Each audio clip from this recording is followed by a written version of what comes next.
हाय, मेरा नाम प्रणव है। आप देख रहे हैं साइंस इस डॉक्टर जाकिर नाइक। मुझे पता है कि आप सब इनको जानते होंगे। ये एक पॉपुलर मुस्लिम टेलीवेंजेलिस्ट हैं जो लोगों से डिस्कशन रखते हैं, जहां वो फैक्चुअल रूप से सबको बताते हैं कि कैसे इस्लाम बाकी धर्मों से सुपीरियर है। Anyone proves to me logically, scientifically, any other religion better than Islam, I am ready to accept it. In fact Islam में उनका बिलीफ इतना ज्यादा है कि वो हर किसी को डिबेट का चैलेंज दे देते हैं। Arrange for a dialogue, I will debate him.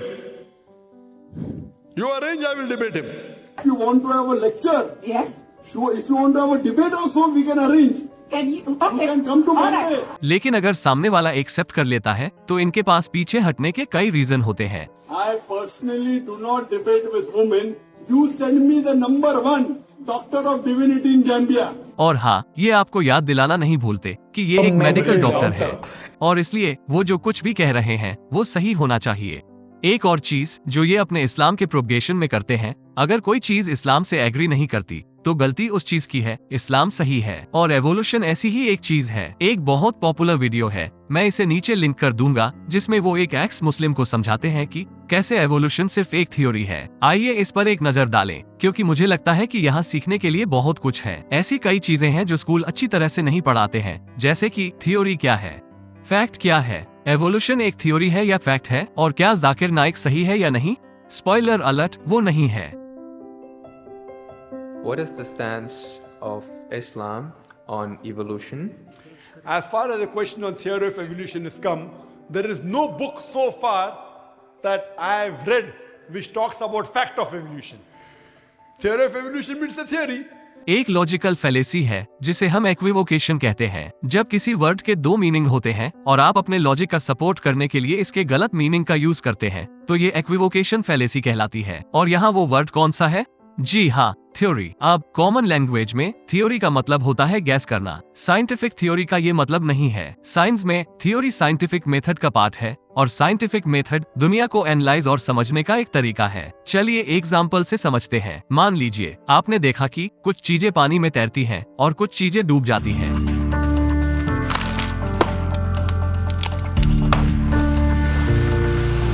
आप गैस करके ये समझाने का ट्राई करेंगे कि ऐसा क्यों हो रहा है। इसे हम हाइपोथेसिस कहते हैं। आपने हाइपोथेसिस करी कि हल्की चीजें पानी में तैरती हैं और भारी चीजें डूब जाती हैं। ठीक है, ये हमारे पहले हाइपोथेसिस को अच्छी तरह से समझाता है, लेकिन आप सर्टेन नहीं है कि ये सच है या नहीं। इसलिए आप इसको टेस्ट करने का डिसीजन लेते हैं और पेड़ जैसी भारी चीज को पानी में गिराते हैं। अरे पर ये तो तैरता है। आप गलत जरूर थे, लेकिन टेस्ट करके आपने एक नया फैक्ट सीखा। ड्राइंग बोर्ड पर वापस आते हैं। हमें एक नया गैस करना होगा। तो हमने देखा है कि पेड़ जैसी भारी चीज तैरती है, लेकिन कॉइन जैसी हल्की चीज डूब जाती है। तो शायद ऐसा इसलिए क्योंकि मेटल की चीजें डूब जाती हैं और जो मेटेलिक नहीं है वो तैरती है। ये आपकी नई हाइपोथेसिस है। तो अब हम इसका टेस्ट करेंगे और ऑब्जर्वेशंस करेंगे। पर मेटल से बड़े शिप्स भी बनते हैं जो पानी पर तैरते हैं, यानी आपकी नई हाइपोथेसिस सही नहीं है। ड्राइंग बोर्ड पर वापस आए। शायद वो चीजें जो पानी से भी डेंस हैं, वो पानी में डूब जाती हैं, और अगर वे डेंस नहीं होंगी तो वो पानी पर तैरेगी। हाँ, ये सही है। आप ऑब्जर्व करें, कॉइन्स डूबते हैं क्योंकि वो पानी से ज्यादा डेंस होते हैं। पेड़ इसलिए तैरता है क्योंकि वो पानी से कम डेंस है। और एक मेटल शिप पानी पर तैरती है क्योंकि उसमें एयर कैविटीज होती हैं। इसलिए शिप की टोटल डेंसिटी पानी से कम हो जाती है। हे, ऐसा लगता है कि ये एक्सप्लेनेशन काम करेगा, लेकिन आप अभी भी पूरी तरह से कॉन्फिडेंट नहीं हैं। इसलिए आप इसको टेस्ट करते रहते हैं, और जब जब ये टेस्ट में पास होता है, आपके आइडिया में आपका सेल्फ कॉन्फिडेंस बढ़ता जाता है। अब आपके पास एक थ्योरी है, आप इसके बारे में पूरी दुनिया को बता सकते हैं, और आपने जो कुछ भी देखा उसके लिए आपके पास एक्सप्लेनेशन है। और अब आप गैस कर सकते हैं कि अगर पानी में कुछ गिरेगा तो वो तैरेगा या डूबेगा। ठीक है, तो हमने क्या सीखा है? आपके ऑब्जर्वेशन या फैक्ट्स के सच होने की गारंटी है, लेकिन आपकी थ्योरीज की नहीं। लेकिन ये तभी थ्योरी बनते हैं जब उनको इतनी बार टेस्ट किया जाता है कि उन पर हमारा बिलीफ बहुत ज्यादा हो जाता है। लेकिन हम हमेशा ये बात अपने दिमाग में रखते हैं कि कहीं ना कहीं कोई ऐसा एविडेंस लेकर आएगा जिसे आपकी थ्योरी एक्सप्लेन नहीं कर सकती। उस पॉइंट पर आपको अपनी थ्योरी को रिवाइज करना होगा। फॉर एग्जाम्पल, तो अगर आप जानते हैं कि रेजर ब्लेड जो पानी से डेंस है, पानी में क्यों तैरता है, तो कमेंट्स में बताएं। और आप बाकियों के कमेंट्स भी चेक कर सकते हैं। मैं यहाँ इतने डिटेल में इसीलिए गया क्योंकि ये टॉपिक वीडियो में फिर से आने वाला है। मैंने नीचे एक सोर्स भी लिंक किया है जो आपको एवोल्यूशन सिर्फ एक थ्योरी है वाले लॉजिक के बारे में बताएगा। अब आप समझ गए हैं कि थ्योरी क्या है और फैक्ट क्या है, तो आइए जाकिर नाइक पर वापस आते हैं। There is no book so far that I have read which talks about fact of evolution.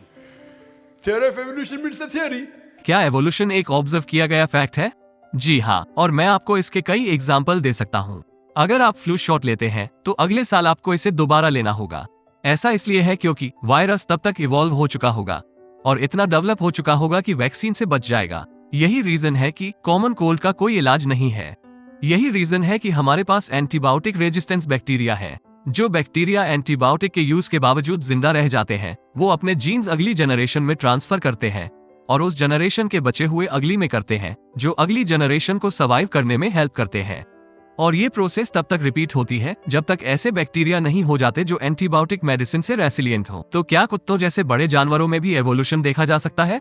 जी हाँ, कुत्तों की अलग अलग ब्रीड्स एवोल्यूशन का प्रूफ है। ये दो कुत्ते सेम स्पीशीज लेकिन डिफरेंट ब्रीड के हैं और उनके एंसेस्टर्स को इंसानों ने आर्टिफिशियली तरह से अलग किया कि अब वो एक दूसरे से एकदम अलग दिखते हैं। तो लिविंग थिंग्स का एवोल्यूशन और कई जनरेशन में अपना रूप धीरे धीरे बदलना एक सच्चाई है। तो थ्योरी ऑफ एवोल्यूशन क्या है?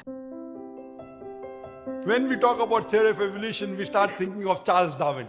एवोल्यूशन के इस फैक्ट को समझाने के लिए चार्ल्स डार्विन ने एक मैकेनिज्म प्रपोज करी। उन्होंने इसे evolution by natural selection theory कहा। ये आसान है।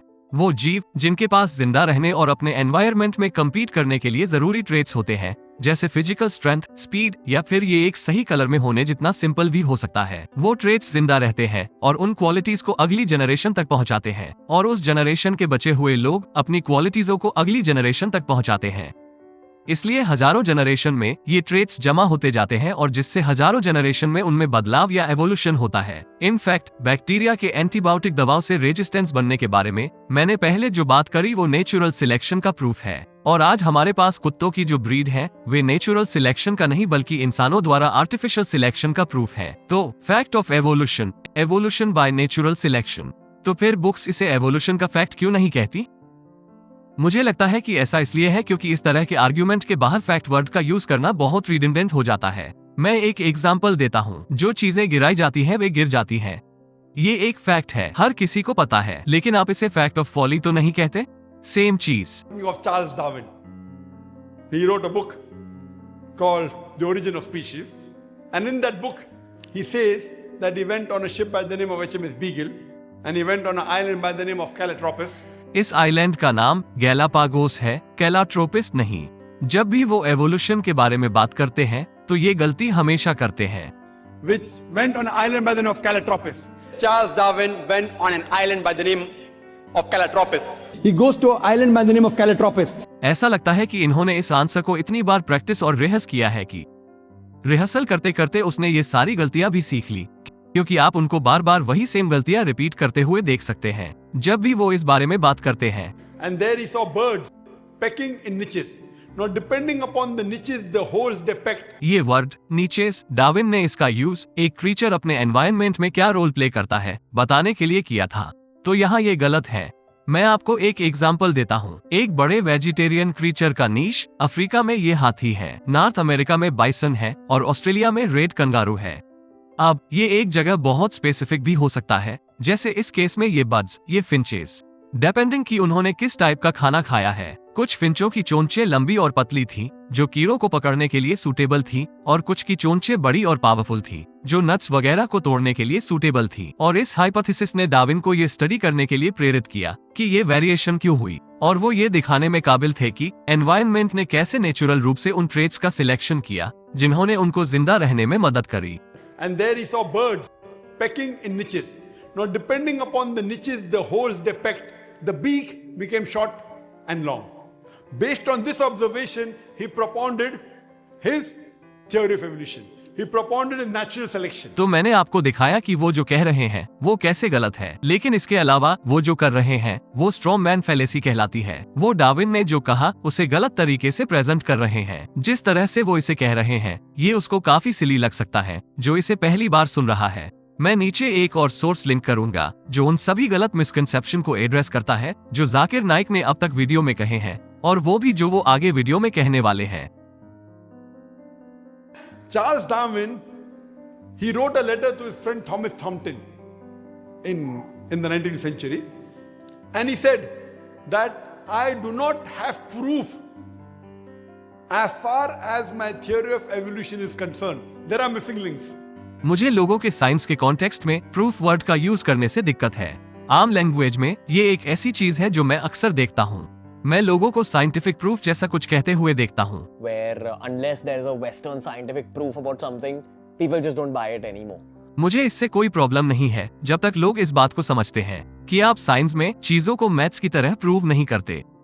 आप आइडिया के सपोर्ट में एविडेंस ढूंढते हैं। न्यूटन के लॉस प्रूव नहीं किए जा सकते, आइंस्टाइन की रिलेटिविटी प्रूव नहीं की जा सकती, डार्विन के नेचुरल सिलेक्शन को प्रूव नहीं किया जा सकता, लेकिन हमें उन पर भरोसा है क्योंकि उनके सपोर्ट में बहुत सारे एविडेंस हैं। मुझे पता है कि ये थोड़ा कंफ्यूजिंग हो सकता है, प्रूफ और एविडेंस के बीच डिफरेंस। मैं इसके बारे में एक अलग वीडियो बनाऊंगा क्योंकि मैं यहाँ ज्यादा डिटेल में नहीं जाना चाहता। ये वीडियो पहले से ही काफी लंबा है, इसलिए अगर पर्याप्त लोग मुझसे कमेंट्स में पूछेंगे तो मैं इस बारे में एक अलग वीडियो बनाऊंगा। जाकिर नाइक को शायद ये कहना चाहिए था कि डार्विन के पास अपने आइडिया के लिए एनफ एविडेंस नहीं थे, जो उस समय सच था, लेकिन वो हमें ये नहीं बताते कि डार्विन ने ये book origin of species in initial हाइपोथेसिसों के ऑलमोस्ट 20 साल बाद करी थी। इस दौरान उन्होंने animal reproduction, specially artificial selection को बहुत अच्छे से ऑब्जर्व किया। डार्विन द्वारा लिखी गई बुक फ्री में ऑनलाइन अवेलेबल है, मैं इसे नीचे लिंक करूंगा। Now, in most of the schools, they teach Darwin theory as though it's a fact because they don't have any alternative. ये पूरे वीडियो में सबसे सिली बयानों में से एक है। स्कूल स्टूडेंट्स को कुछ इसीलिए नहीं सिखाते क्योंकि उसका कोई ऑप्शन नहीं है। वे स्टूडेंट्स को साइंस के एस्टेब्लिश्ड रिजल्ट्स पढ़ाते हैं और ये दरअसल साइंटिफिक प्रोसेस का एक पार्ट है। अपने थ्योरीज को पूरी दुनिया तक पहुंचाने के अलावा आप अगली जनरेशन को ये भी सिखाते हैं कि आपने क्या सीखा है और आप ऐसा क्यों बिहेव कर रहे हैं, जैसे एवोल्यूशन का कोई अल्टरनेटिव नहीं है। आपके अकॉर्डिंग तो इस्लामिक क्रिएशन एवोल्यूशन का एक अल्टरनेटिव है ना? या फिर क्रिश्चियनिटी के मिथ ऑफ क्रिएशन के बारे में क्या ख्याल है? मैं बताता हूँ कि वो ये क्यों नहीं पढ़ाते, क्योंकि स्टार्ट करने से पहले अपने दिमाग को क्लास के बाहर छोड़ना पॉसिबल नहीं है। But as far as recent times are concerned, most of the scientists today they do not agree with Darwin's theory. इसलिए नहीं क्योंकि डार्विन गलत थे, बल्कि इसलिए कि उनकी थ्योरी इनकम्प्लीट थी। डार्विन ने स्पीशीज के बीच वेरिएशन के लिए केवल एक मैकेनिज्म दिया, वो है नेचुरल सिलेक्शन। आज हम और भी बहुत कुछ जान चुके हैं, जैसे mutation, geographic separation, genetic flow etcetera. Evolution पर हमारे पास जो लेटेस्ट थ्योरी है उसे मॉडर्न सिंथेसिस या नियो डार्विनिज्म कहा जाता है। जी हाँ, इसको डार्विन के नाम पर रखा गया है, जिन्होंने इसको स्टार्ट किया था। If there was evolution today, we should be having some people who are in between monkeys and human beings. We don't find that in any museum. ये शायद एवोल्यूशनिज्म के बारे में सबसे बड़ी मिसअंडरस्टैंडिंग है। इंसानों, एप्स और बंदरों के बीच ऐसी कोई रिलेशनशिप नहीं है कि बंदर डेवलप होकर एप बन गए और फिर वे इंसान बन गए। ये ट्रांजिशन उन जानवरों के बीच नहीं है जो आज प्रेजेंट हैं, बल्कि ये ट्रांजिशन उन जानवरों के फॉसिल्स जो पास्ट में प्रेजेंट थे और वो जानवर जो आज प्रेजेंट हैं, उनके बीच हुआ है। मैं नीचे 2 सोर्स दूंगा, एक ये दिखाता है कि इंसान अपने होमिनिड एंसेस्टर्स से कैसे कन्वर्ट हुए हैं, और दूसरा मछली के पंखों की फॉसिल हड्डियों को ह्यूमन आर्म की हड्डियों में कन्वर्ट होते हुए दिखाता है। Even according to molecular biology, according to the specialist of molecular biology, they say it is absurd to think that our DNA of the human beings have been evolved from ape. It's not possible at all.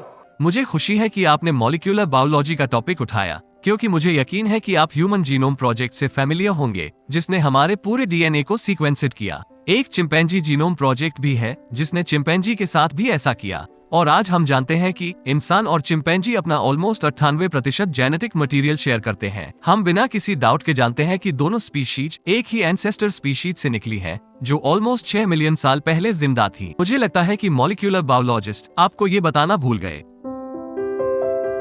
वो ये सब कहते हैं और सोचते हैं कि सवाल पूछने वाला कन्विंस हो जाएगा, लेकिन हमें ये कमाल की बातचीत मिलती है। And that's what the Quran says, that we believe in the theory of creation, not in the theory of evolution. Or rather, I should say the fact of creation.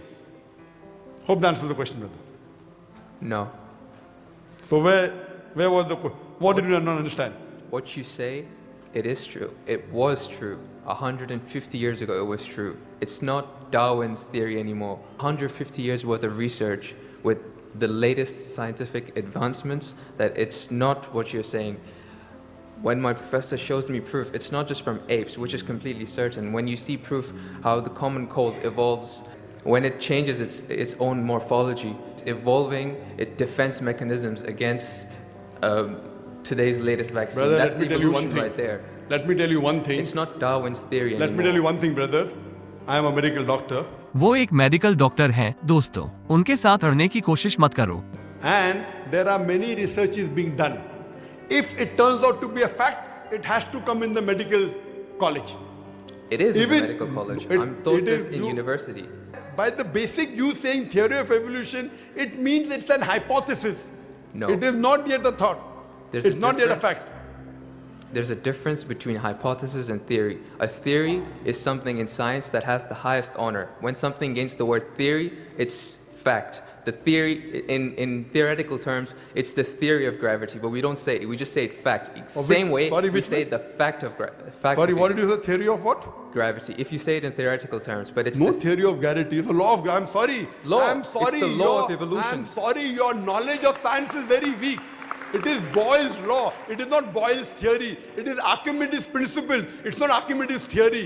Whatever's theory, when it becomes a fact, it changes into law. यहाँ पर बहुत confusion है। Theory law नहीं बनते जो बाद में fact बन जाते हैं। लॉ थ्योरीज की तरह है, लेकिन मैथमेटिकल एक्सप्रेशन के साथ जो आपको बताता है कि थ्योरी क्या कह रही है। आप इस मैथमेटिकल एक्सप्रेशन का यूज ये गैस लगाने के लिए कर सकते हैं कि क्या होने वाला है। अब इसे जनरल थ्योरी ऑफ रिलेटिविटी क्यों कहा जाता है, जबकि इसकी मैथमेटिकल एक्सप्रेशन है? क्या इसे लॉ नहीं कहा जाना चाहिए? मुझे नहीं पता। थ्योरीज और लॉ की ये डेफिनेशन हर जगह कंसिस्टेंट नहीं है। वे इस जनरल रूल को फॉलो करते हैं, लेकिन आपको हमेशा एक्सेप्शन मिल जाएंगे। यही रीजन है कि मैं उन सब के बजाय इस एक वर्ड का यूज करना पसंद करता हूँ। मॉडल, न्यूटन का ग्रेविटेशन मॉडल, आइंस्टीन का रिलेटिविटी मॉडल, डार्विन का नेचुरल सिलेक्शन मॉडल, एक्सेट्रा। तो फैक्ट्स का ऑब्जर्वेशन होता है और फिर मॉडल बनते हैं। मॉडल हमारी समझ के बेसिस पर रियलिटी की पिक्चर पेंट करने में हमारी हेल्प करते हैं, और फैक्ट रियलिटी के उन टुकड़ों की तरह हैं जो हमें अपने मॉडलों को बार बार रिफाइन करने और हमारी समझ को बेहतर बनाने में हेल्प करते हैं। एक बार जब आप समझ जाते हैं कि ये साइंटिफिक मेथड में कैसे रोल प्ले करते हैं, तो आपके लिए ये समझना बहुत आसान हो जाता है कि साइंस एक्चुअल में कैसे काम करती है। मैं इस सब्जेक्ट को डेडिकेट करके एक पूरा वीडियो बनाना चाहता हूँ। इसे समझना इतना आसान है कि कोई भी इसे समझ सकता है। वो वीडियो जल्द ही आएगा। मैं इस पर काम कर रहा हूँ। अब जाकिर नाइक पर वापस आते हैं। okay, just The thing answer is that me if your this, knowledge is so weak, you're saying theory is the highest thing in science. I'm sorry. You're absurd. I'm a medical doctor. Theory is the highest thing in science. If I'm someone very can sorry, dis- brother. If someone I'm can Jahangir, disprove, brother. I'm very sorry. Theory is never the highest thing in science. वो एक गलती के basis पर उस इंसान पर science को न समझने का आरोप लगाते हैं और बातचीत कंटिन्यू करने से मना कर देते हैं। क्या एस्केप है यार? सच ये है कि जाकिर जानते हैं कि वो सामने वाले को कन्विंस नहीं कर सकते, और इसलिए बातचीत कंटिन्यू करके और एवोल्यूशन के बारे में अपनी गलतफहमियों को एक्सपोज करने के बजाय वो इसे कंटिन्यू नहीं करते हैं। जाकिर नाइक इस बात का एक प्राइम एग्जाम्पल है कि आपको एक्चुअल दुनिया देखने से पहले अपना कंक्लूजन क्यों नहीं निकालना चाहिए, क्योंकि आप ऐसे एविडेंस की खोज में रहेंगे जो आपके बिलीफ को कंफर्म करते हैं और उन प्रूफों को डिसरेगेट करेंगे जो आपके बिलीफ के अगेंस्ट हैं। ठीक उसी तरह जैसे जाकिर नाइक ने यहाँ एवोल्यूशन को नेग्लेक्ट किया। इसे कंफर्मेशन बायस कहा जाता है, पॉसिबली सबसे बड़े बायसों में से एक जो लोगों को क्लियर सोचने से रोकता है। आपको पहले एविडेंसेस को देखना चाहिए और फिर अपने कंक्लूजन निकालने चाहिए। मुझे आशा है कि आपने इस वीडियो से कुछ सीखा होगा। मैं आपसे फिर मिलूंगा, तब तक याद रखें, साइंस इज डोप।